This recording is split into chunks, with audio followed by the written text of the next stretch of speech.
So welcome to our today's class on global language. We have learned a lots of historical background, political background, economic background of English language. Why and in huge way, English language has become the global language. And it has become very important that English language has gained the position of global language.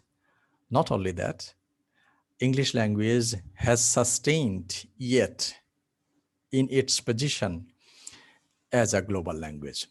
Today, we are going to discuss about the future of global language.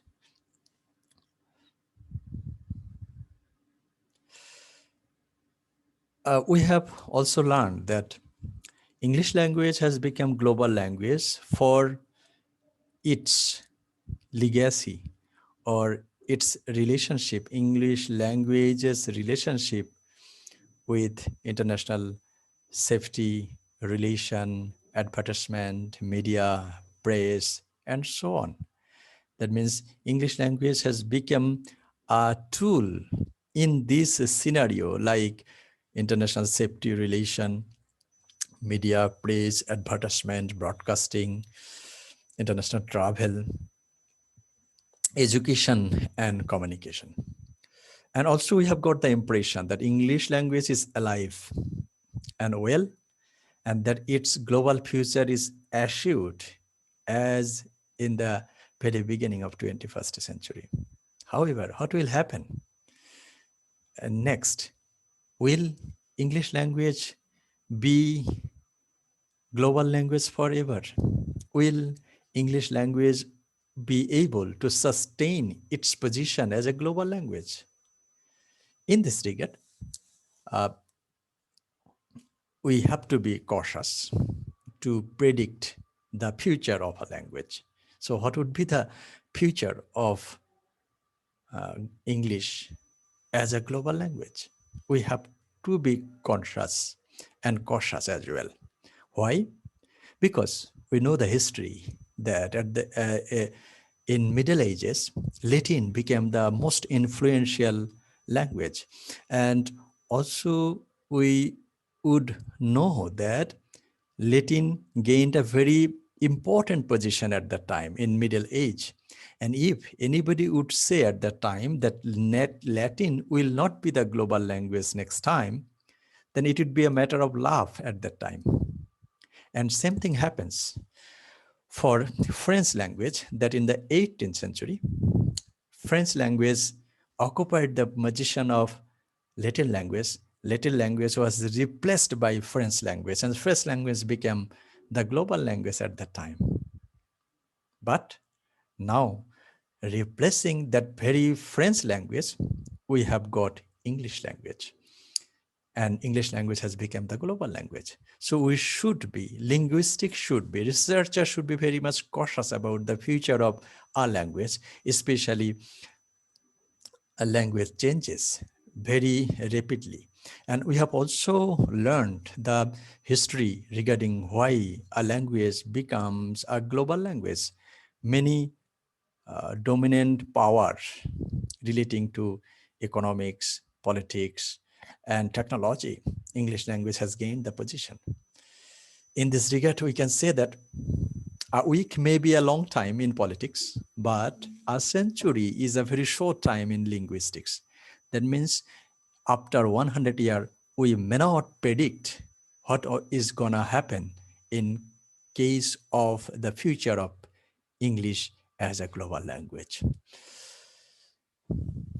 And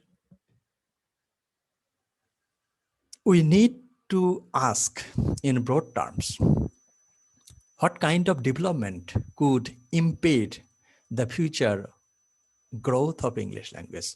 What might be the problem?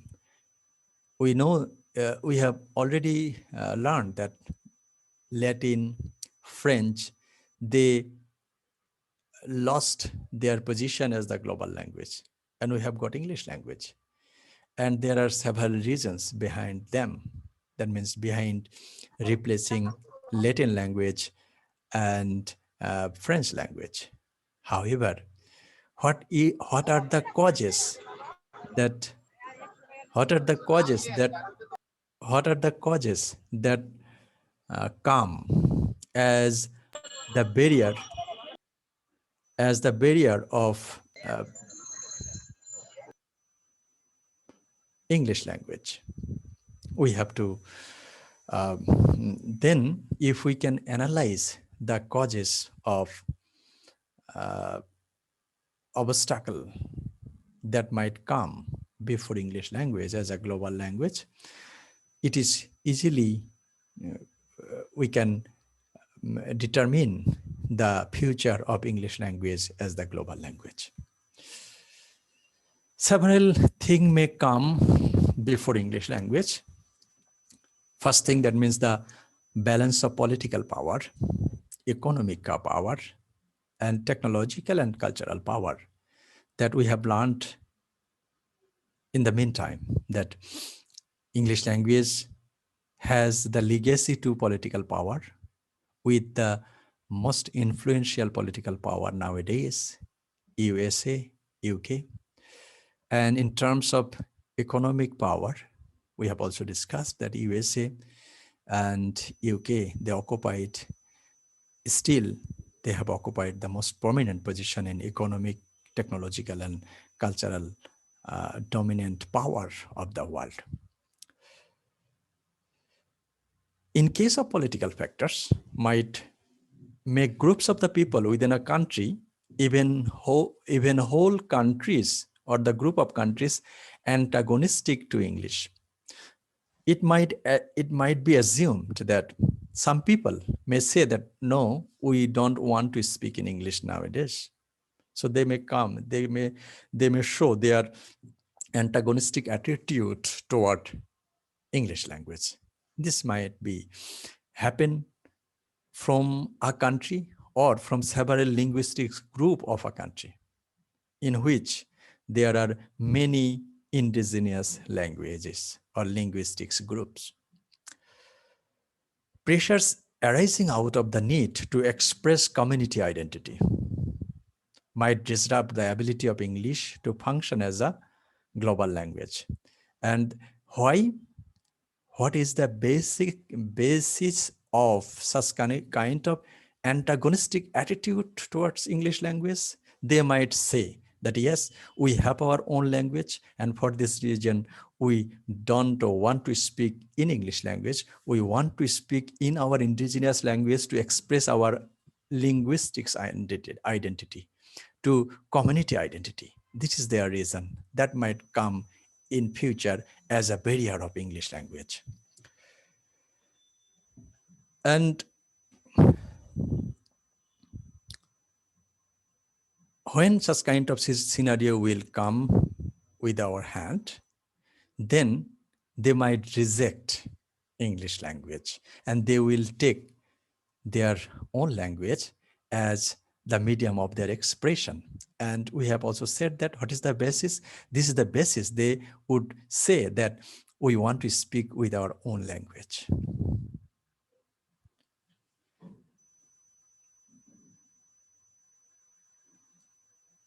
And we have also learned that the people all over the world, they have started English language as an official language or a foreign language at present. But if several countries were to begin thinking in this way, that there could in due course be a pendulum swing, which would rather claim the global status less credible. It means that if large number of people started thinking that they will be speaking English as an official language, or they would be speaking their indigenous language in place of English language, then that might be a threat to English language.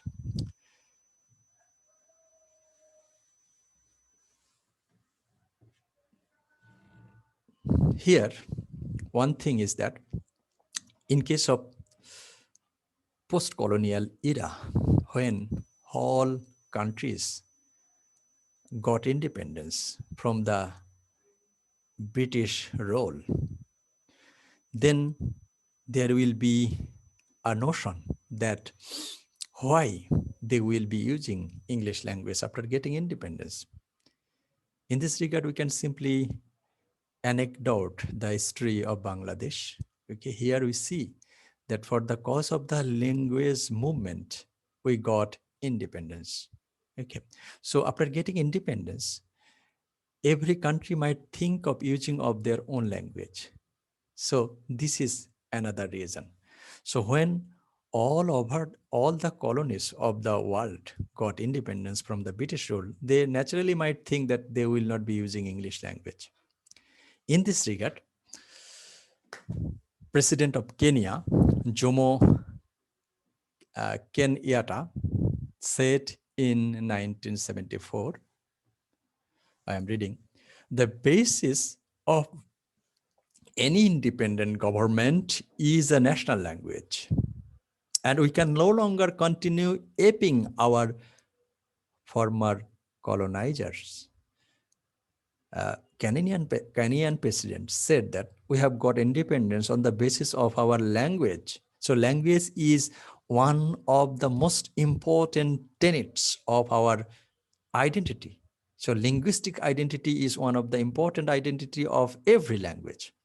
So he mentioned that after getting independence, there is no scope of using the language of the former colonizer.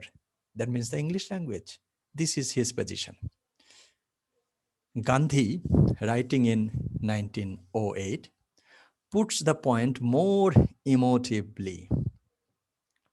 To give millions a knowledge of English is to enslave them. That is called uh, linguistic imperialism.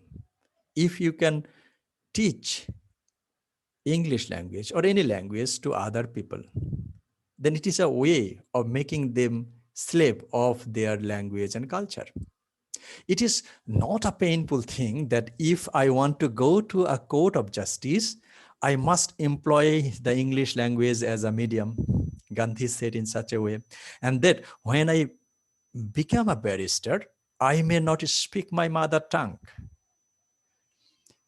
And that someone else should have to translate to me from my own language. Here, I want to add some information that barrister is the law position. If you want to have higher studies from UK, they will say barrister. But same degree, if you want to pursue from USA, they will call it attorney. Okay, but barrister, you have to achieve this degree from UK, and such kind of degree, of course, in English medium. And for this reason, when you will go to practice your legal profession in High Court, just for Bangladesh and all other countries' High Court, the legal language of High Court is English. So you can't, you may be a person of other language, linguistics background, but in case of the court system, the legal system, you have to use English language. Still, it is prevailing in Bangladesh. Gandhi said, is this not absolutely absurd? Is it not a sign of slavery? So such kind of intention was put forward by Gandhi in 1908. The massive antagonistic attitude shown by Kenyan author, most probably you have heard the name of this uh, Kenyan author, Ngugi wa Thiong'o. As you see, the name, the spelling of Ngugi wa Thiong'o, a Kenyan author, and who chose to reject English as a medium of expression for his work in favor of Gikuku or Kiswahili. Gikuku and Kiswahili are the regional language or indigenous language of Kenya.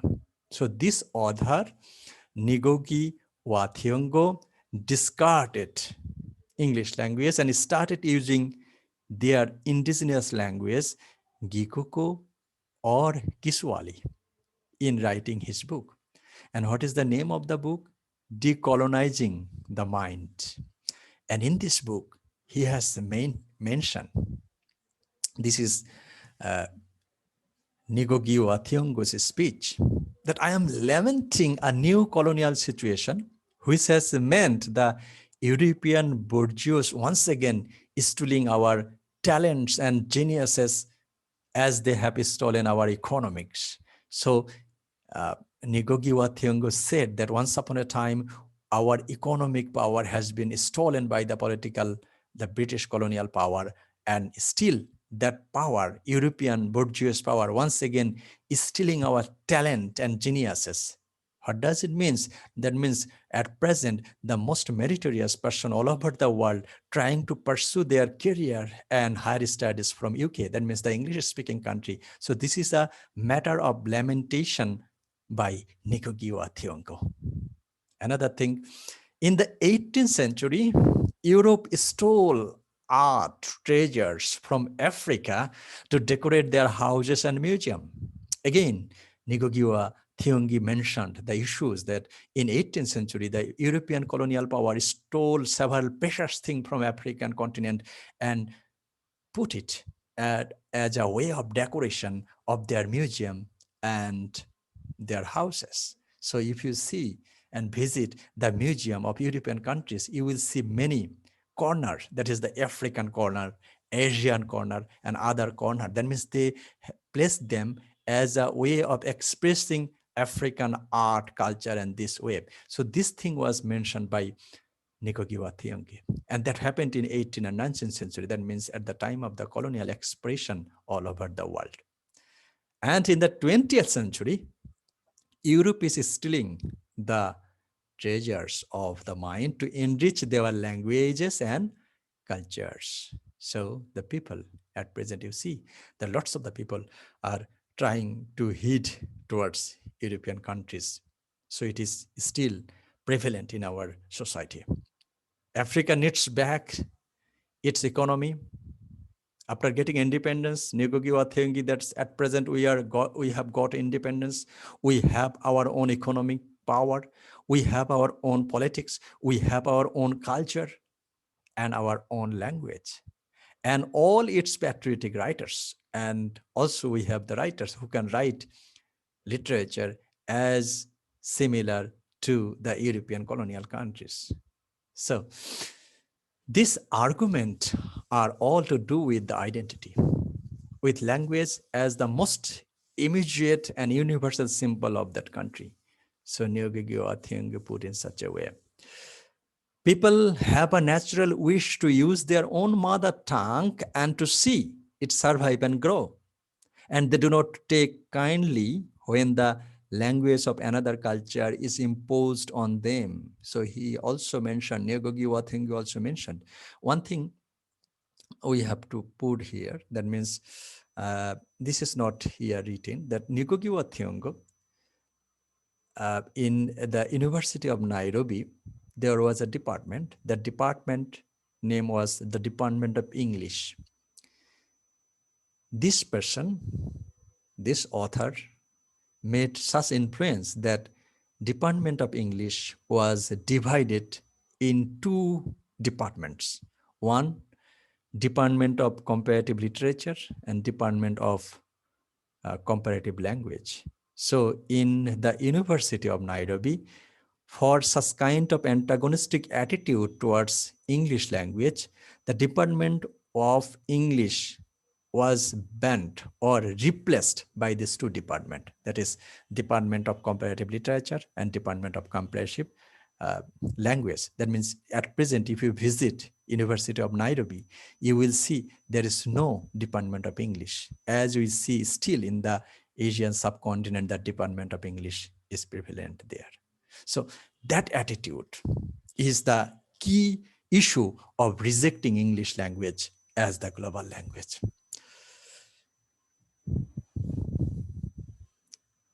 Despite the acknowledged values which the language of that culture can bring, the fact remains that English has an unhappy colonial resonance in the minds of many, and a history where local languages could easily be treated with contempt. Here is another extract from Decolonizing the Mind, in which Ngugi wa Thiong'o remembers his school days.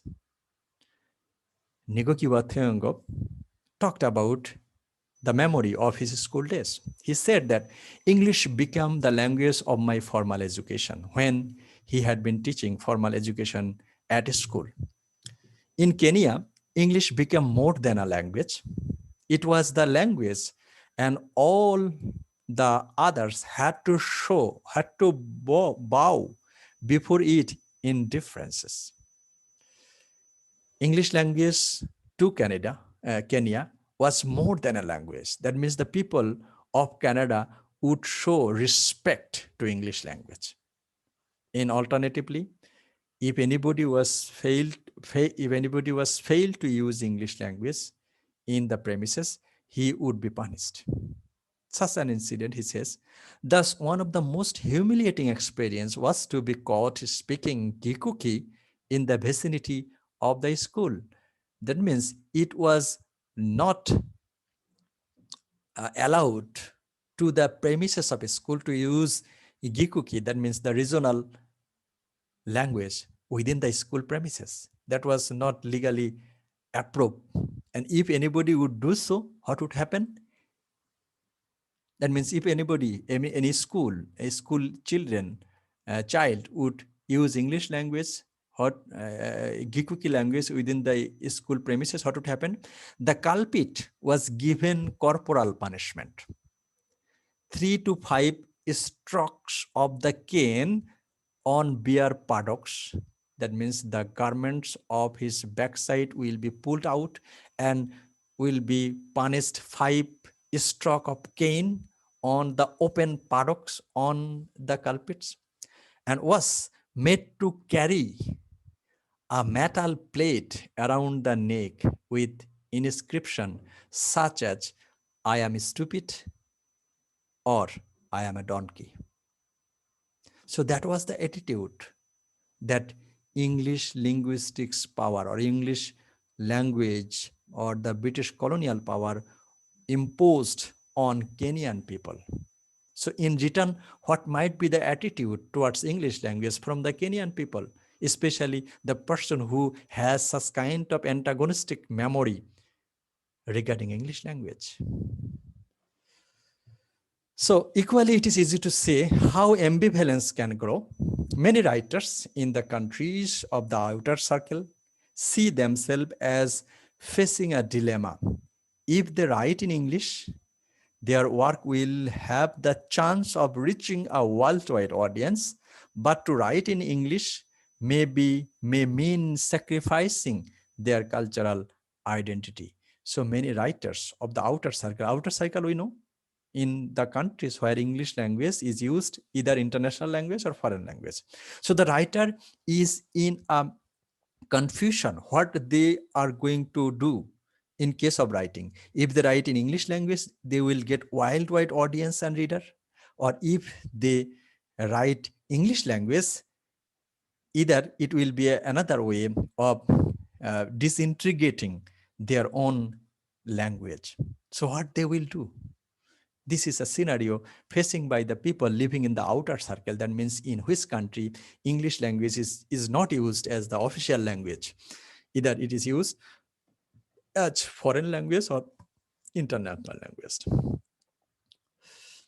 On the whole, uh, the, the former colonies of the British Empire have stayed with English, but there are some famous instances of distancing or rejection.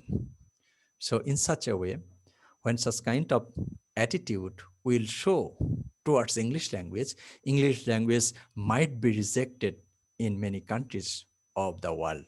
And there is an example in this regard. In Tanzania, English was jointly official with Swahili until 1967. Thereafter, Swahili became the sole national language. So up to 1967, English and Swahili was the two official languages of Tanzania. But after that, after 1967, Swahili became the national language. As you can see, for an example in Bangladesh, up to 1987, English language was the official language. That means you have to write an official letter, of course, in English. But after 1987, at present, you see in Bangladesh that you have to make official communication in Bengali. That means official language has become, from English, it has become Bengali language. Same situation happened in Tanzania. In Malaysia, the National Language Act of 1967 established English as the joint official language and giving sole status of Malay. Malaysia's official and indigenous language is called Malay. And Malay language also got the official language, replacing the two official language, that English and Malay.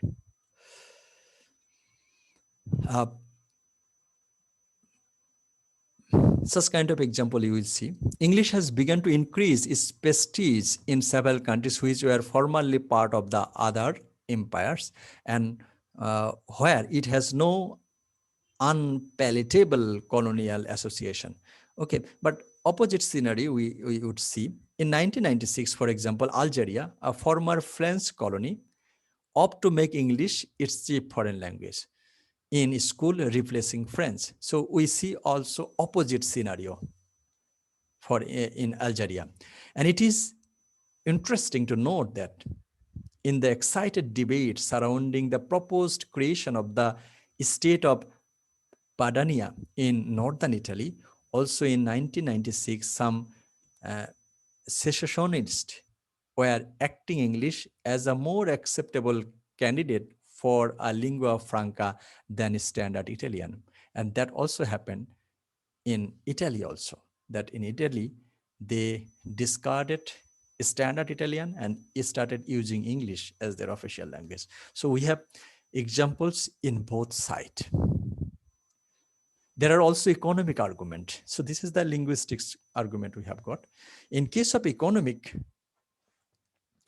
which might persuade a country to reduce its investment in the English language. Many countries might think that, yes, English language teaching has become very much costly nowadays, so they may discard the economy, they may discard money investing in English language teaching. A country might see its economic future as operating more on a regional than a global level, and thus devote extra resources to fostering a local lingua franca. Okay, so in place of English, they can use their own language and they can teach their own language. They can spend more money for teaching and learning their own language. This is another issue that come forward to reject the importance of English language. The Spanish-speaking countries of Latin America could throw their weight behind Spanish. For example, the countries of North Africa behind Arabic. Okay, so such kind of scenario we see in North Latin America and in other countries, North Africa. Sorry. Hindi, Russian, German are examples of other languages which have traditional presence within a number of geographical adjacent countries. So such kind of scenario in case of some other language, Hindi, Russian, and German.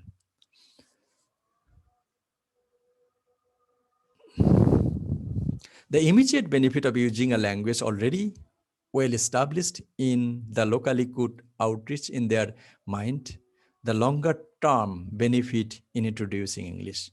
They might want to part in a global economic place or dismiss the possibility of a pipe dream. The current debate on the merits and demerits of European Economic Union suggests that the benefits are not always clear. The need for intelligibility and the need for identity often put people and countries in opposing direction. Another point might come forward. That is, they might say that it is not easy to understand English language. So it is easy if they learn something in their own language. This would be very much easier for them to learn a thing. That might be another reason.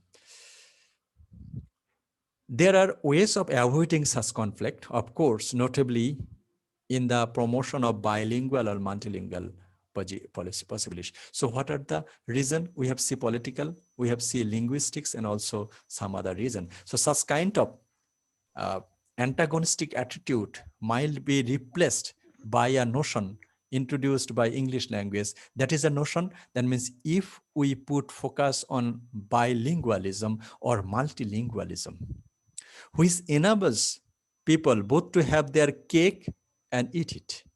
But bilingual policies are expensive to resource in both time and money, and they require a climate of cooperation, which for historical reasons often doesn't exist. So such kind of tendency before English language might be replaced with an issue of multilingualism and bilingualism. That means, so if a country says that it is easy for us to learn a thing in our own language, okay, you can learn your own indigenous language, and also you would learn for English language, because English language will make you able to communicate international community, and indigenous language will enhance your identity. But it is a matter of economic concern. So, any decision to reject English has important consequence for the identity of a nation, and it can cause emotional ripples, both sympathetic and antagonistic, around the English-speaking world. But there have been very few such rejection of English to date, and the population in the countries which have done so are significantly small. And even in total, there has been no noticeable impact on the status of English as a global language. So, however, such kind of concern, that means in Tanzania, in Malaysia, in Kenya, the population of this country is meager, and for this reason, if they show such kind of antagonistic attitude towards to English language, that might uh, influence a lot, influence a more for English language as the status of global language. There is, however, one country where the ground of population size alone, a major change in the socialistic situation could turn ripples into waves. That is the USA. So we have learned that USA is a vast country consisting the 95% people use English language. But such kind of attitude, that means antagonistic attitude towards English language occurs. If occurs in USA, that might a problem of the global status of English language. So what are the attitude might come from USA regarding English language? Here, USA has come to be the dominant element in so many of the domains for the future status of English language. Already, we have learned many things that USA, the economic power and the political superpower all of the world, in many relation, in many legacy, USA is concerned, just like technological advancement, economic advancement, political power, and computer technology, safety management, and media, press. So the all fields where language is used as a way of international communication, in every fields, USA got the dominant power. So how such kind of situation uh, might be reversed in case of the global status of English language? The political power which has fueled the growth of the English language during the 20th century has stemmed from America. So we see after the Second World War, America dominant the politics and economics all over the world. And for these days, and English has gained its English language has gained its position. USA contains nearly 4 times as many mother tongue speakers of English as any other nations. 4 times. You see, USA involved the international development in 20th century technology and any other nations, and it is in control of the view industrial, that is electronic revolution, as I have also mentioned. And it also exercises a greater influence on the way English is developing worldwide. than does any other regional variety, open, of course, to the discomfiture of people in the UK, Australia, New Zealand, Canada, South Africa, who regularly express worries about their national presses, about the onslaught of Americanism. So America got influence in several field of knowledges and technologies. And for this reason, either US's US influences become a issue of talk regarding the other for the other English speaking country like UK, Australia, New Zealand, Canada. If it happens, as we have seen in chapter 1, there is the closest link between language and power. Already we have said that. If anything were to disestablish the military or economic power of the USA, there would be an inevitable consequence of the global status of English. So now we have come to the exact point. Exact point what that? That means USA consists of the larger 4 times English speaking people more than other English speaking country. So if the economic and the political and the technological power of USA is replaced by any other linguistics or any other country where English language is not used, then the status of global language might be replaced.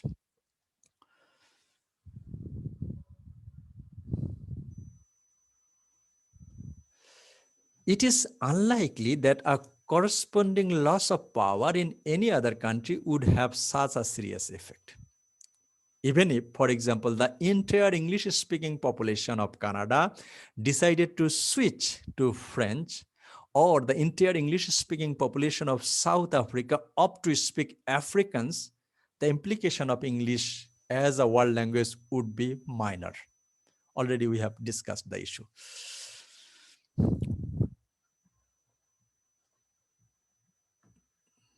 The military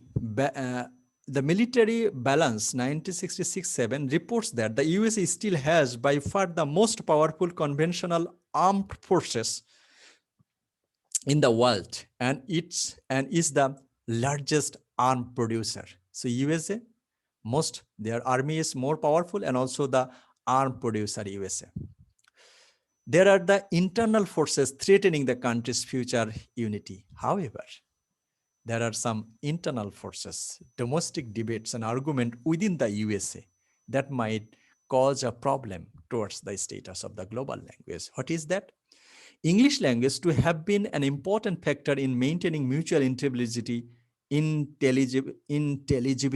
and American unity in the face of the immigration explosion, which more than tripled in the USA population after 1990. So still, most probably we know that once upon a time, USA would issue green card. That means lots of the people, immigrant people, they were coming from the other parts of the world to USA. So after 1900 years, that means lots of the people were coming to USA.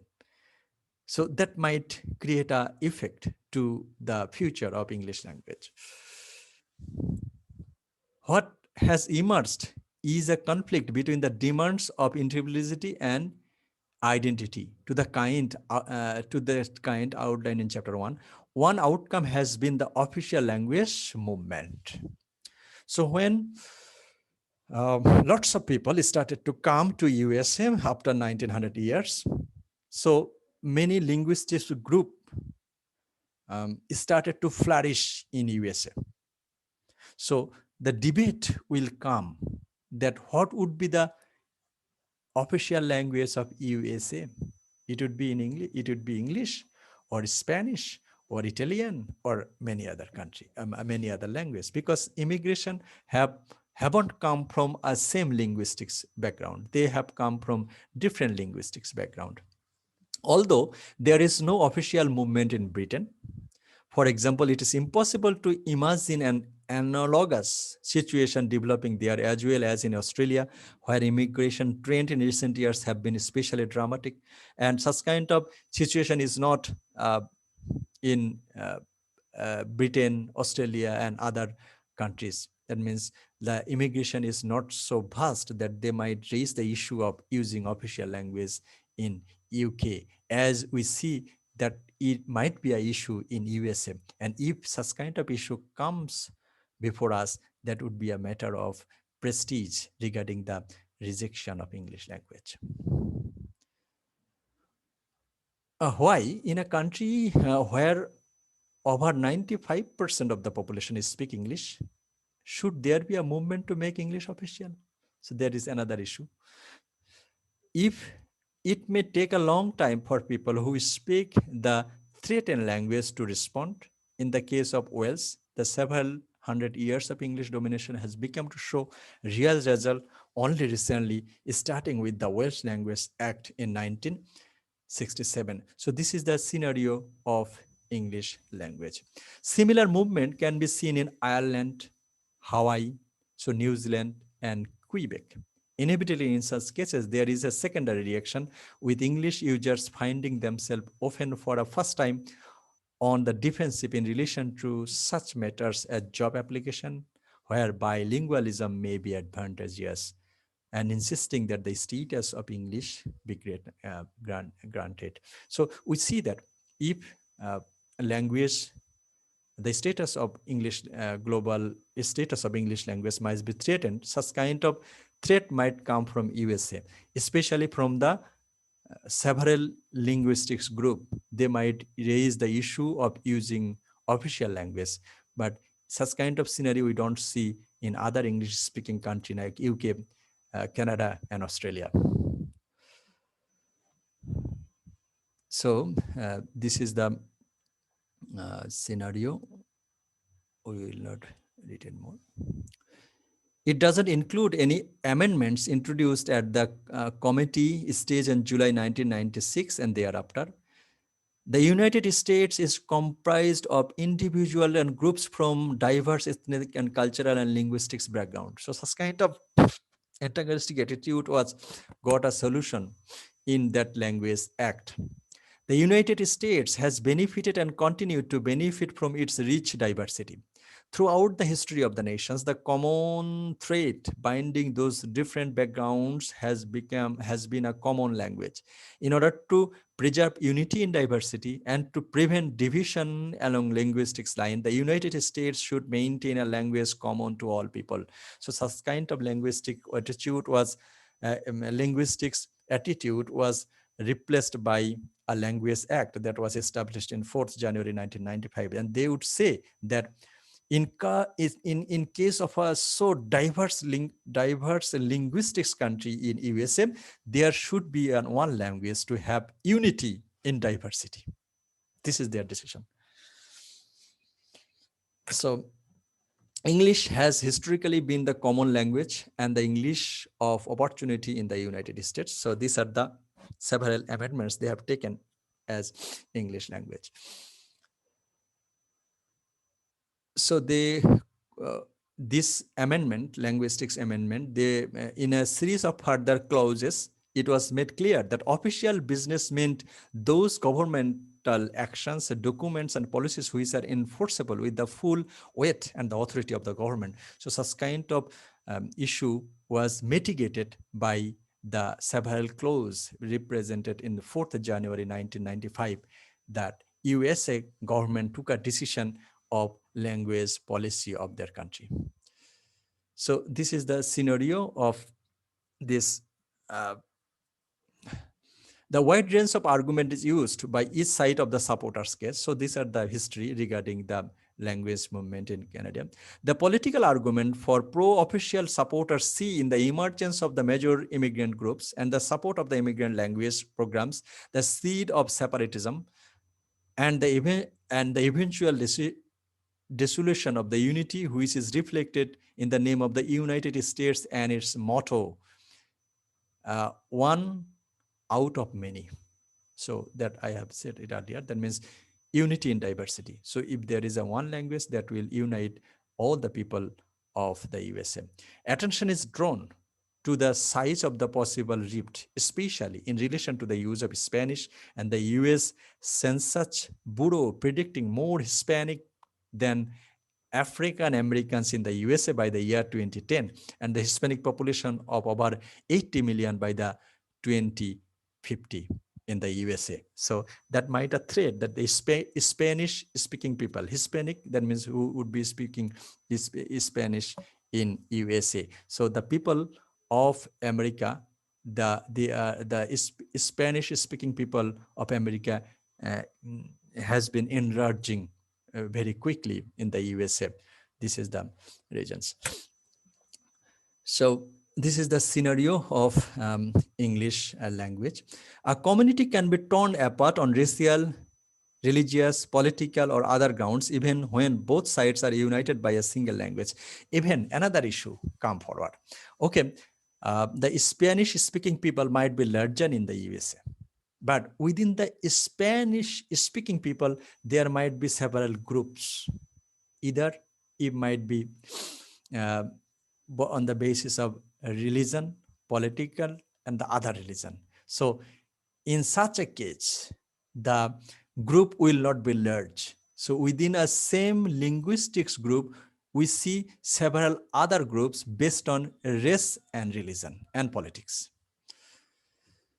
So that issue might not come in front. The Canadian situation dealing with just two languages cost that country nearly $700 million in the decade from 1980 to 19. So another proposal was proposed in this regard that we made. That is, in case of sustaining English as a global status, bilingualism or Canadian multilingualism approach might be implemented.